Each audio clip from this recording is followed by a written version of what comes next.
आइए अब दर्शकों को लिए चलता हूं इलेक्शन गुरु के पास। इलेक्शन गुरु आपको बताएंगे कि आखिर जो रिपोर्ट कार्ड आया है, रिपोर्ट कार्ड क्या कह रहा है। अब तक जितने रुझान आ रहे हैं, रुझान के अंदर की जो डिटेल आ रही है, एक एक बारीकी इस इलेक्शन गुरु पर है। आप सिर्फ बोलते जाइए, आपको क्या जानना है सब यहां मिलेगा। हमारे मेहमानों से भी कहना चाहेंगे जो आपको बोलना है, जो पूछना है वो यहां पूछ सकते हैं। इलेक्शन गुरु बताएगा। सबसे पहले पश्चिम बंगाल चलते हैं। पश्चिम बंगाल में अगर मैं आपको बताऊं, सीटों की बात करूं तो सीटें सबसे पहले आप देखिए जरा। सीटों के मामले में 182 पर बीजेपी आगे चल रही है, टीएमसी 106 पर, लेफ्ट 1 पर, कांग्रेस 1 पर। ये जो आप देख रहे हैं, ये मैप जो आप देख रहे हैं, मैप देखिए, ये जो भगवा आपको नजर आ रहा है, ये जो भगवा आपको नजर आ रहा है, ये भगवा, और ये जो नॉर्थ आपको दिख रहा है, ये पहले से भगवा था। ये हिस्से में जहां भगवा आ रहा है, ये भगवा नहीं था, ये हरा रंग का हुआ करता था। दूसरी तरफ मैं आपको दिखाऊं, मैप के अलावा मैं आपको एक और इंपॉर्टेंट चीज दिखाऊं कि 2021 से अगर हम इसका कंपैरिजन करेंगे 2021 के मुकाबले, सबसे पहले 21 का मैप देखिए। 21 के मैप में ये सब हरा हिस्सा आपको नजर आ रहा है। इधर देखिए, वो जो हरा हिस्सा था यहां वो भगवा हो गया। वो सारी सीटें जो टीएमसी के पास थी वो अब बीजेपी के पास आ चुकी हैं। आप ऊपर चलिए नॉर्थ बंगाल में अगर आप देखिए, नॉर्थ बंगाल में बीजेपी का गढ़ रहा है, बीजेपी ने उसे रिटेन किया है। नीचे आएंगे, मैप की शक्ल बदल जाती है इस तरह से। 2021 में 215 सीटें थी टीएमसी के पास, अभी 183 सीटें बीजेपी के पास हो गई हैं। 2021 में बीजेपी के पास 77 थी तो टीएमसी के पास 106 हो गई है। मैप ये बता रहा है कि कैसे कैसे बंगाल में बदलाव आ रहा है।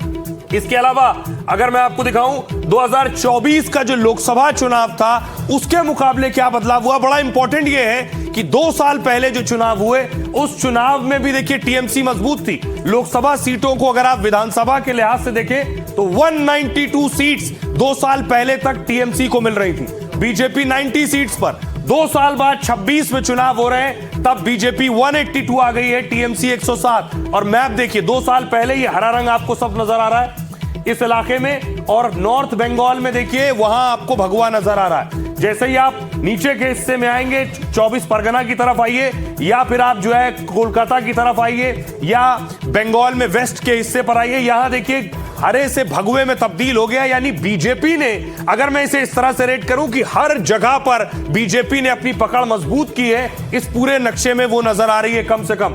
अगला देखिए, अब और क्या जानना चाहते हैं, पहली बार कौन सी सीटें जीती है बीजेपी। पहली बार 2026 में बीजेपी 121 ऐसी सीटें हैं जो जीतती नजर आ रही है, टीएमसी ऐसी 2 सीटें। इसके अलावा देखिए बरकरार सीटें जो हैं, टीएमसी ने कितनी सीटें बरकरार रखी हैं।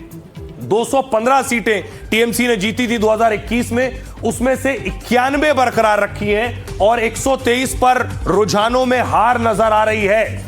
बीजेपी की बात करूं मैं, बीजेपी के पास थी 77 सीटें, 61 सीटें रुझानों में बरकरार हैं और हार रुझानों में 15 पर नजर आ रही है। यानी दूसरी सीटें जो ममता बनर्जी की सीटें थी वो बीजेपी ने गेन की है। इसके अलावा अगर आप जानना चाहते हैं वोट शेयर, कितने परसेंट वोट मिला बीजेपी को और कितना परसेंट वोट मिला है टीएमसी को, यानी ममता बनर्जी की पार्टी को, ये देखिए बहुत इंपॉर्टेंट है। सभी दर्शकों का रुझान चाहूंगा, बीजेपी जिसके पास 38% वोट थे, 38% से वो 44% तक पहुंच गई है, 44.5%। दूसरी तरफ टीएमसी के लिए क्या है, टीएमसी के पास 48% वोट थे, यानी 48% वोट, वो 43 पर पहुंच गई। यानी टीएमसी का यहां 5% वोट कम होता नजर आ रहा है और बीजेपी का लगभग यहां 6% वोट बढ़ता नजर आ रहा है। लेकिन वो सीटों में अच्छा खासा रिफ्लेक्शन आपको देखने को मिल रहा है। ये जो वोट शेयर है ये आप देख रहे हैं मैप। अब देखिए मैं आपको दिखाऊं, अगर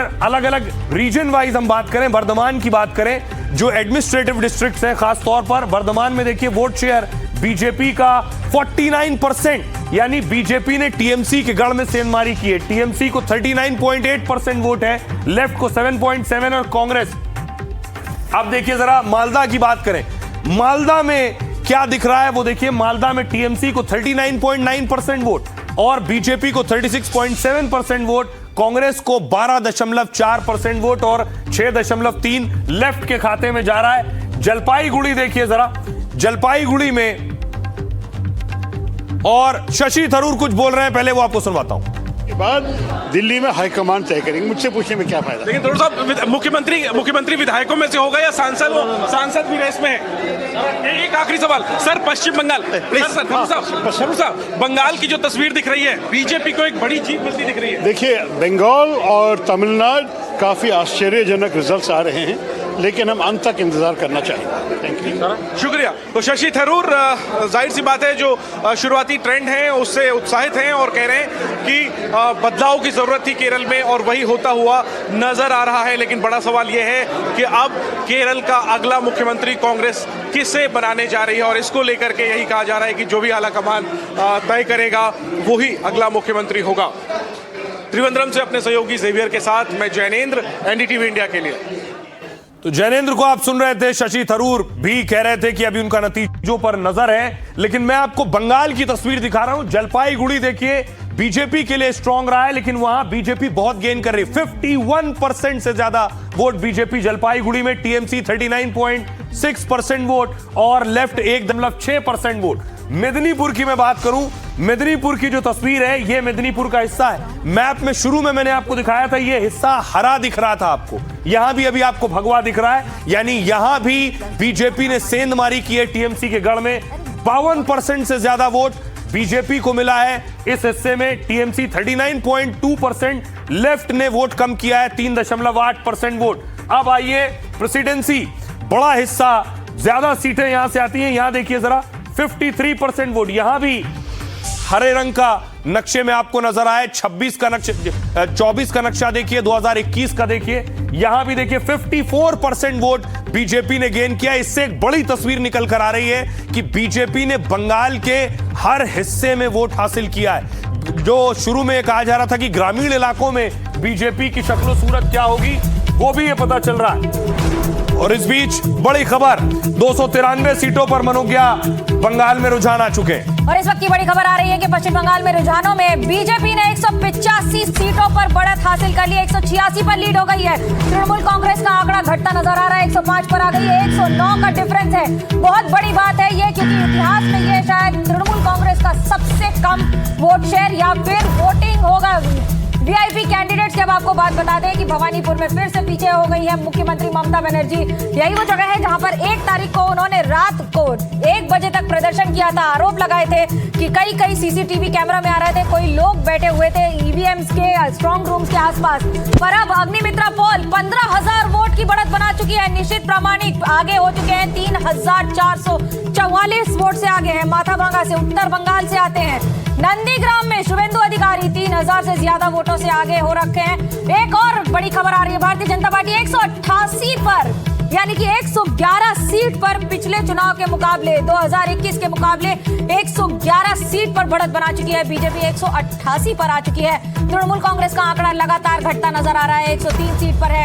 एक सीट पर लेफ्ट फ्रंट, बहुत बड़ी बात है क्योंकि पिछले चुनाव में खाता नहीं खुला था पूरे प्रकरण में। एक सीट पर अब कांग्रेस का खाता घट गया है, 0 पर आ गई है। 2 पर बढ़त बनाई हुई थी, अनुआ आचार्य जी नाराज हो रही थी, 2 से 0 पर आ गई है पार्टी अब बंगाल में बढ़त बनाते हुए। फिर से बढ़त, अब अंतर आ रहा है, देखिए 106 पर तृणमूल कांग्रेस, 108 की बढ़त, और उसके साथ साथ 183 सीट पर बीजेपी बढ़त बनाते हुए। शुभेंदु अधिकारी फिर से कुछ बोल रहे थे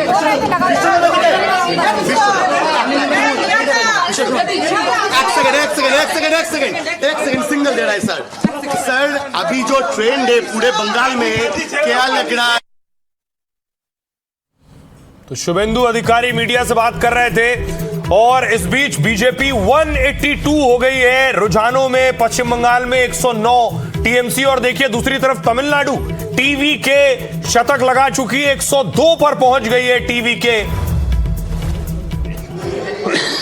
जो कुछ बुरी तरह की राजनीति चल रही थी सरकार की तरफ से, लोग एक परिवर्तन चाहते हैं और इस परिवर्तन के लिए उन्होंने वोट किए हैं। मेरे ख्याल में ये तो ट्रेंड है, अभी 1-2 घंटे और गिनना है। हम बहुत जल्दी आंकड़े नहीं बोलना चाहेंगे, लेकिन मुझे लग रहा है कि एक ऐतिहासिक विजय होने का चांस है। और इसके बाद हम देख रहे हैं जो आपके वर्कर्स हैं, नेताओं के कटआउट लेकर आए हैं, और सबसे ज्यादा कटआउट वेणुगोपाल के नजर आ रहे हैं। तो क्या उनका दावा मुख्यमंत्री पद पर सबसे मजबूत हो गया है? मैं सिर्फ ये कहूंगा कि इस विषय पे हमारी राय इसमें कुछ लेना देना नहीं है। जब एमएलए लोग जीते होंगे, कांग्रेस अध्यक्ष उनकी राय सुन लेंगे और उसके बाद दिल्ली में हाईकमान तय करेंगे। मुझसे पूछने में क्या फायदा। लेकिन थोड़ा सा मुख्यमंत्री विधायकों में से होगा या सांसद भी रेस में है? एक आखिरी सवाल सर, पश्चिम बंगाल सर साहब, बंगाल की जो तस्वीर दिख रही है, बीजेपी को एक बड़ी जीत मिलती दिख रही है। देखिए, बंगाल और तमिलनाडु काफी आश्चर्यजनक रिजल्ट्स आ रहे हैं, लेकिन हम अंत तक इंतजार करना चाहेंगे। थैंक यू, शुक्रिया। तो शशि थरूर, जाहिर सी बात है जो शुरुआती ट्रेंड है उससे तो शशि थरूर कह रहे थे बंगाल और तमिलनाडु के जो नतीजे हैं वो काफी आश्चर्यजनक हैं। बहरामपुर से अधीर रंजन चौधरी पीछे चल रहे हैं, हुमायूं कबीर आगे हो गए हैं। बड़ी खबर ये है नावपाड़ा से बीजेपी के अर्जुन सिंह आगे चल रहे हैं। और इसके अलावा शाम 6:30 बजे प्रधानमंत्री नरेंद्र मोदी बीजेपी हेडक्वार्टर पहुंचेंगे।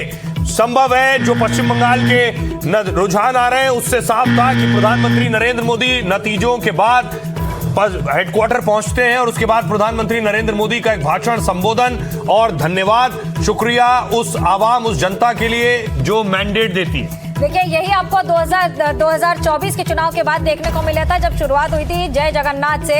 अब क्या जय मां काली होगा? क्योंकि जय मां काली, जय मां दुर्गा और इन्हीं सब के साथ पश्चिम बंगाल में जिस तरह से भारतीय जनता पार्टी ने इन आंकड़ों के साथ इतिहास रचने की तैयारी कर ली है। भले ही सीट का आंकड़ा कम होता नजर आ रहा हो, लेकिन 175 पर भारतीय जनता पार्टी पूरी तरह से रुझान में आगे बढ़ते हुए, जो कि 170 से नीचे जाता नहीं दिख रहा है। तो ऐसा लग रहा है कि इस समय सरकार बना चुकी है। रुझानों में तो कम से कम इस बात की पुष्टि हो चुकी है, लेकिन तृणमूल कांग्रेस का आंकड़ा आपको बता दें 114 सीट पर है, जो कि बढ़ रहा है, घट रहा है। 100 सीट पर यह अंतर है पिछली बार के मुकाबले इस बार में। लेकिन आज प्रधानमंत्री नरेंद्र मोदी भारतीय जनता पार्टी के मुख्यालय दिल्ली में दीनदयाल उपाध्याय मार्ग पर जाएंगे और वहां पर 6:30 बजे देश को संबोधित करेंगे। अपने कार्यकर्ताओं को भी संबोधित करेंगे, खासतौर से पश्चिम बंगाल, केरल और तमिलनाडु और उसके साथ साथ असम में, जहां पर असम में एक और तीसरी बार सरकार बनाने की ओर बढ़ रही है भारतीय जनता पार्टी। तो वहीं दूसरी ओर पश्चिम बंगाल में सबसे बड़ा इतिहास, क्योंकि करीब 300 वर्षों में इस बार शायद पहली बार होगा जब राइट विंग की सरकार, या फिर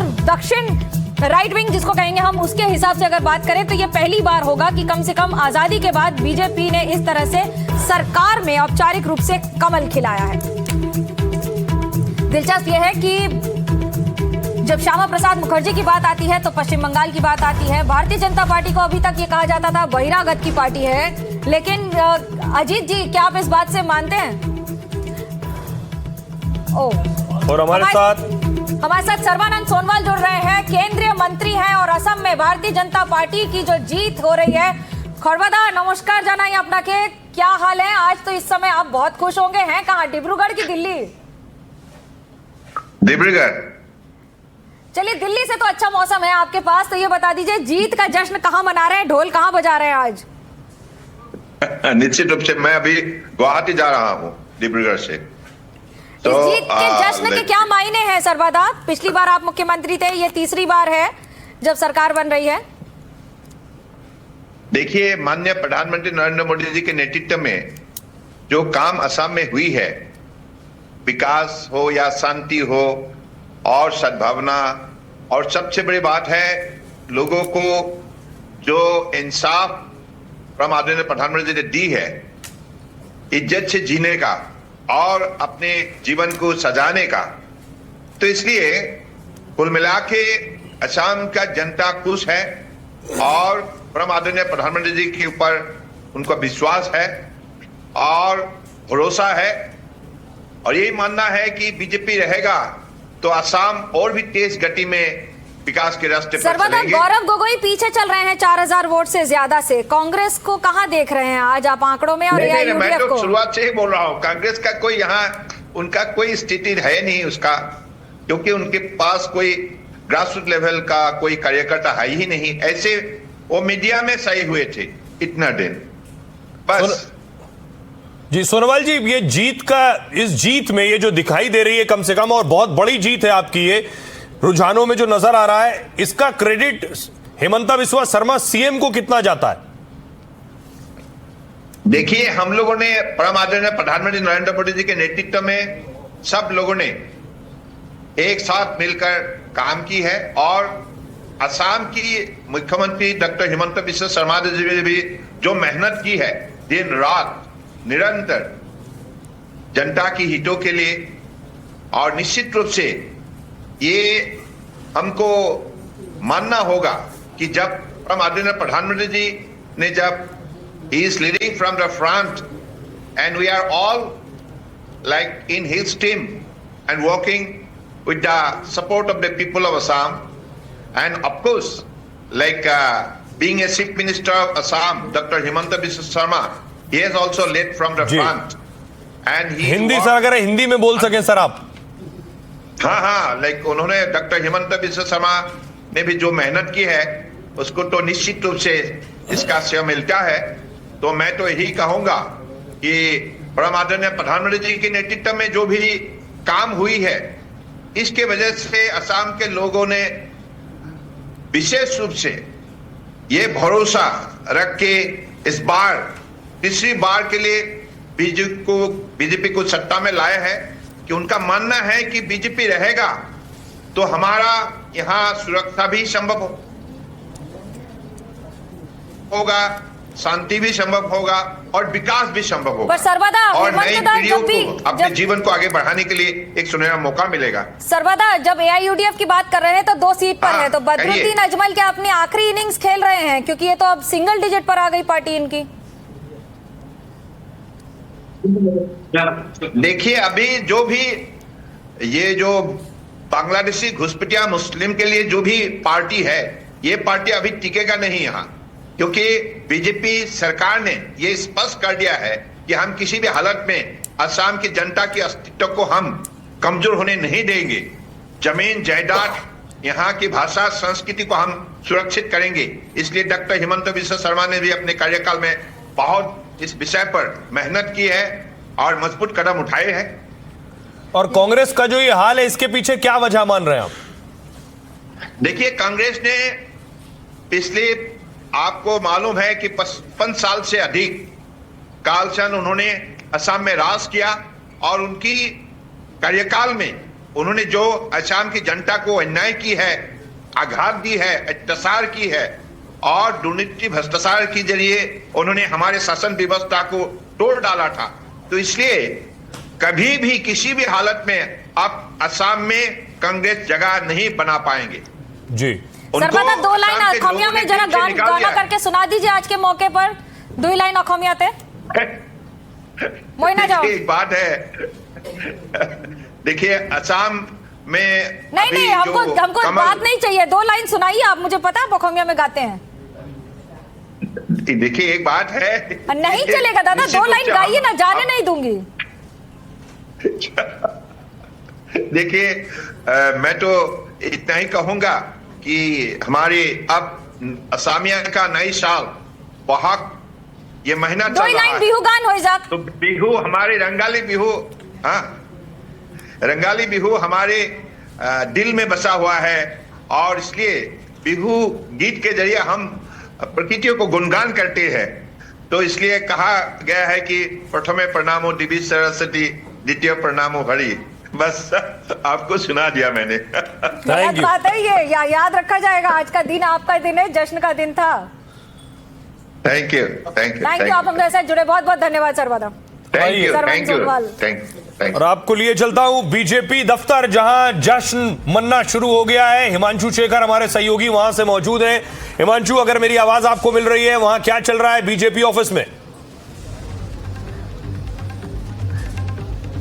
देखिए, जश्न की तैयारी है, बैंड पार्टी को बुला लिया गया है। अभी खबर है कि आज 4 से 5 बजे के आसपास जो बीजेपी के कार्यकर्ता और नेता हैं वो यहाँ पे आएंगे। और क्योंकि जिस तरह से असम और पश्चिम बंगाल में जिस तरह से बीजेपी बड़ी जीत की तरफ आगे बढ़ रही है, उसके बाद जश्न होगा आज शाम को। खबर है कि आज शाम को प्रधानमंत्री मोदी भी 7 बजे के आसपास कार्यकर्ताओं को संबोधित करने के लिए बीजेपी मुख्यालय आएंगे। और मुझे लगता है कि ऐसा एक कन्वेंशन रहा है बीजेपी में, जब भी किसी एक राज्य में बीजेपी को बड़ी जीत मिली है, प्रधानमंत्री उस जश्न में शामिल होने खुद बीजेपी मुख्यालय आते हैं और उनका एक संबोधन होता है, जो मुझे लगता है आज जिस तरह के नतीजे सामने आते दिख रहे हैं, प्रधानमंत्री मोदी का संबोधन बेहद महत्वपूर्ण होगा, क्योंकि इसमें एक बड़ी तस्वीर दिखाई देगी कि बीजेपी के इस जीत के बाद आगे किस ओर बढ़ने वाली है। जी हिमांशु, आप बीजेपी लंबे वक्त तक से कवर करते रहे हैं, वहां बीजेपी ऑफिस में दिल्ली के बीजेपी नेताओं में या लीडर जो वहां पहुंचते हैं उनके लिए बंगाल की जीत हमेशा बहुत अहमियत रखती रही कि बंगाल कब जीतेंगे, बंगाल कैसे जीतेंगे। सब कुछ कर लिया। अब इस जीत के बाद या इस दौरान जो बातचीत हुई हो उसके बारे में अगर आप कुछ साझा करना चाहें। जी देखिए, निश्चित तौर पर क्योंकि यहाँ पर अधिकतर जो बीजेपी के नेता आए हैं उनमें से अधिकतर को जिम्मेदारी दी गई थी पश्चिम बंगाल की, और लगभग सबके पास पश्चिम बंगाल का अनुभव है। और यही दर्शाता है कि बीजेपी ने कितने बड़े स्तर पर इस बार पश्चिम बंगाल में तैयारी की थी। देखिए, 3 सीट से 77 सीटें और उसके बाद अब एक बहुमत से ज़्यादा पर लीड, बहुत बड़ा बदलाव है पश्चिम बंगाल की राजनीति में। और इसके लिए पिछले 10 साल में बीजेपी ने बहुत मेहनत की है। और आपको याद होगा 2021 के चुनाव में भी हजारों बीजेपी के नेताओं को पश्चिम बंगाल भेजा गया था। इस बार भी बहुत बड़े स्तर पर बीजेपी ने तैयारी की और इस मेहनत का फायदा अब बीजेपी को मिलता दिख रहा है। और 3-4 बातें बीजेपी के नेता कह रहे हैं। पहला ये कि ममता बनर्जी के जी हिमांशु जी, पिछले कई चुनावों में जितना सेलिब्रेशन हमने बीजेपी मुख्यालय में देखा है उसका मुझे लगता है उसका चरम आज देखने को मिलेगा, क्योंकि बंगाल की वो जीत है जिस पर बीजेपी पिछले कई सालों से काम करती आई है, कई चुनावों से काम करती आई है। बड़ी खबर जरा बता दें कि बंगाल में 183 सीटों पर बीजेपी आगे हो गई है। 183 सीटों पर आगे है बीजेपी। और ये अब अगर आप कहिए आने वाले कुछ समय में कम भी होती हैं तो बीजेपी की सरकार बनना तय है। तो बंगाल में 109 सीटों पर टीएमसी आगे और 182 पर बीजेपी आगे। और केरल चलते, केरल में कांग्रेस का जश्न भी आपको दिखा देते हैं। केरल में यूडीएफ की सरकार बनती हुई नजर आ रही है।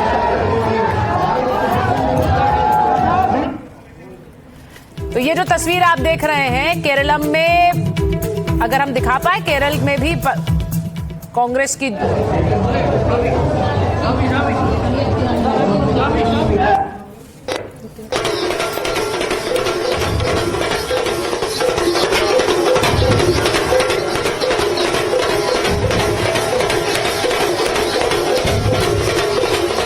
केरल में यूडीएफ की सरकार बन रही है।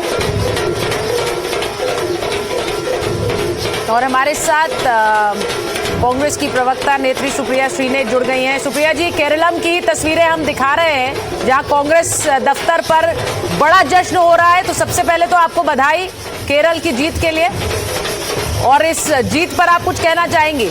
बड़ी जीत आप लोगों के लिए।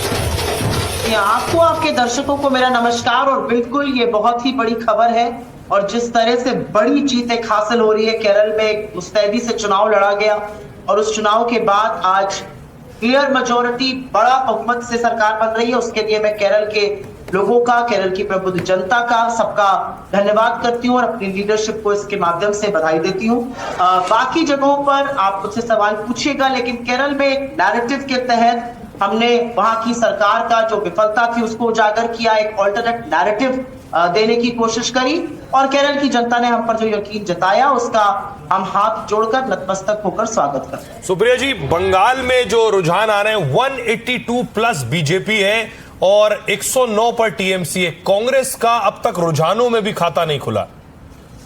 हाँ, और ये बहुत डिसअपॉइंटिंग बात है। ये डिसअपॉइंटिंग इसलिए है क्योंकि बंगाल में तो हम अपने पैर जमाने की कोशिश में थे। बंगाल में हमें रिजुविनेट करना है, हमारा संगठन खड़ा होना है, और इसीलिए हमने अकेले अपने दम पर चुनाव भी लड़ा। हम बहुत बड़े एक सरकार बनाने का दावा तो नहीं कर रहे थे, लेकिन शून्य पर रहेंगे ऐसा भी नहीं था। मुझे लगता है कि अभी थोड़ा दिन बढ़ने दीजिए और थोड़ी और काउंटिंग होनी चाहिए। बंगाल में कुछ सीट्स ऐसी है जिस पर 27-28 राउंड्स में काउंटिंग होती है, पर ये बाइपोलर चुनाव लड़ता हुआ दिख रहा है। और इस बारे में चिंतन करने का, इस बारे में सोचने का, इस बारे में विचार करने का और स्ट्रैटेजी बोर्ड पर वापस जाने के लिए हमारे पास बिल्कुल एक विकल्प है। अभी तक जो रुझान आ रहे हैं बंगाल से वो बहुत ही डिसअपॉइंटिंग है, और मैं बिल्कुल भी अपना डिसअपॉइंटमेंट छुपाऊंगी नहीं। सुप्रिया जी, असम की बात करें तो करीब 26 सीटों पर रुझान है, जो कि पहले से बेहतर हालांकि देखने में लग रहे हैं। पर जब बात हो रही है नेताओं की, तो बहुत सारे नेता कांग्रेस से बीजेपी में गए, जैसे प्रद्युत बोरदोलोई या फिर खुद गौरव गोगोई ट्रेल कर रहे हैं। कैसे देखती हैं आप इसको? असम का जो रुझान है उससे मैं बहुत ज्यादा परेशान इसलिए नहीं हूं क्योंकि असम में जिस तरह से जेरी मैंडरिंग कर जिस तरह से काट छाट करके परिसीमन किया गया, वो पूरा पता साफ चल रहा था कि सत्तारूढ़ दल के फेवर में किया जा रहा है। असम में जिस तरह से एजेंसीज का दुरुपयोग किया गया, जिस तरह से लोगों को डरा धमकाकर स्विच कराया गया, वो दिख रहा था। मेरा अपना मानना है कि असम फिर से एक वो जगह है जहां पर हमें मुस्तैदी से खड़े रहने की, लड़ने की जरूरत है, और ये आंकड़े बिल्कुल भविष्य में बदलेंगे। मेरा अपना आकलन था कि हमारा प्रदर्शन इससे बेहतर होगा। ये नंबर जो बोर्ड पर आपके दिख रहे हैं उससे मैं थोड़ी डिसअपॉइंटेड। जी सुप्रिया जी, मैं आपसे बंगाल के बारे में पूछूं, हरीश खुराना जी भी बीजेपी से जुड़े हुए हैं। सुप्रिया जी, मैं आपसे पूछूं, आपने कहा कि असम में आपने नंबरों पर थोड़े सवाल उठाए, पर उस तरह के सवाल पश्चिम बंगाल के नंबर्स को लेकर तो नहीं है सुप्रिया जी, क्योंकि पश्चिम बंगाल में चुनाव आयोग पर बहुत से सवाल इस चुनाव के दौरान टीएमसी उठाती रही। नहीं, पर क्यों नहीं उठाए जाएंगे? पश्चिम बंगाल में इस देश के छोटे, मैं अपने गृह क्षेत्र महाराजगंज में हूँ। कल शाम को हम कुछ लोग बैठे हुए थे, चाय पी जा रही थी, और वहां पर महाराजगंज की जो बेसिक जनता है उसने कहा रे पश्चिम बंगाल में तो खेला हुआ है। मैंने कहा क्यों हुआ है? लोगों ने कहा जिस तरह से लोगों के नाम काटे गए, जिस तरह से ज्ञानेश कुमार ने मदद करी, तो लोगों के मन में एक ये सवाल है, इलेक्शन कमीशन की भूमिका और इलेक्शन कमीशन की साख तो देखिए दांव पर लगी हुई है। अब आज के दिन मैं जरूर ये सवाल उठाना चाहती, लेकिन ये सवाल टीएमसी उठाए तो बेहतर रहेगा, क्योंकि वो सत्तारूढ़ दल थे, उनके साथ जो हुआ, जिस तरह से एजेंसीज का दुरुपयोग वहां पर, आप ये मानती हैं कि एसआईआर में वोट कटे और उसका सीधा फायदा बीजेपी को हुआ? हरीश जी, आपकी जीत के पीछे का कारण सुप्रिया जी ने दे दिया है कि आप इसलिए जीत रहे हैं? आप मेरे मुंह पे शब्द डालने की कोशिश मत करिए। जो मैं कह रही हूँ मैंने किसी की जीत का कारण किसी को नहीं दिया, कृपया ये काम मत कीजिए। आपने जो बोला मुझे लगता है हरीश जी ने सुना है, तो उसी का जवाब दे देंगे। वो सवाल पूछिए, मेरे अपने शब्द मेरे मुंह में डाल। मनोकिया जी, प्रॉब्लम कांग्रेस के साथ मैं बोल लूँ? बोलिए हरीश। धन्यवाद। मनोकिया जी, प्रॉब्लम कांग्रेस के साथ सिर्फ यही है कि उनको अपनी हार कभी पछती नहीं है। प्रॉब्लम ये है सिर्फ। अब अगर राहुल गांधी जी इतने महत्वपूर्ण चीज़ों के ऊपर, जब आज चुनावों का रिजल्ट आ रहा है, आकलन करने के बजाय विदेश घूम रहे हो, तो जनता सब देख रही है इस चीज़ को। और अगर असम में हम तीसरी बार आ रहे हैं तो हमारी डिलीवरेबिलिटी है। ये अब दोष देना कि हमने क्या किया, परिसीमन हो गया, ये हो गया, ये सिर्फ कांग्रेस का अपना आकलन हो सकता है। अगर वो ग्राउंड रियलिटी पे देखें तो जनता के बीच में वो कनेक्ट खत्म हो चुका है कांग्रेस का। आज अगर भारतीय जनता पार्टी हर जगह, चाहे वो कोई भी चुनाव, मध्य प्रदेश हो, गुजरात हो, असम हो, अगर हम रिपीटेड सरकार बना रहे हैं, सरकार पर सरकार बना रहे हैं, तो इसका मतलब हम डिलीवर कर रहे हैं, हम लोगों के बीच में कनेक्ट कंटिन्यू कर रहे हैं, हम लोगों के बीच में जो काम है उसको बता रहे हैं, हम लोगों के बीच में काम कर रहे हैं। इसलिए मेरा मानना है कांग्रेस का आकलन जो मर्जी होता रहे, लेकिन हमारा मानना ये है कि पश्चिम बंगाल हो, चाहे वो असम हो, हम लोगों ने कनेक्ट किया, लोगों ने कनेक्ट किया, लोगों के बीच में रहे। हमने 2021 के चुनाव, एक मिनट खत्म होने दीजिए, 2021 के चुनावों के बाद हम घर नहीं बैठे, हम विपक्ष में अगर थे तो हमने लगातार 5 साल लोगों के बीच में रहकर ममता सरकार के खिलाफ हम वहां लड़े। ममता सरकार के खिलाफ जो उनकी कारगुजारी थी उसके खिलाफ सड़कों पर रहे। हरीश जी, मैं वापस आ रही हूँ, एक बार जरा शुभेंदु अधिकारी कुछ कह रहे हैं, जरा सुन लेते हैं। 8400 লিড আছে ওনার, আমি আর একটা রাউন্ড ওনার লিড হবে, 10-11,000 পর্যন্ত যাবে।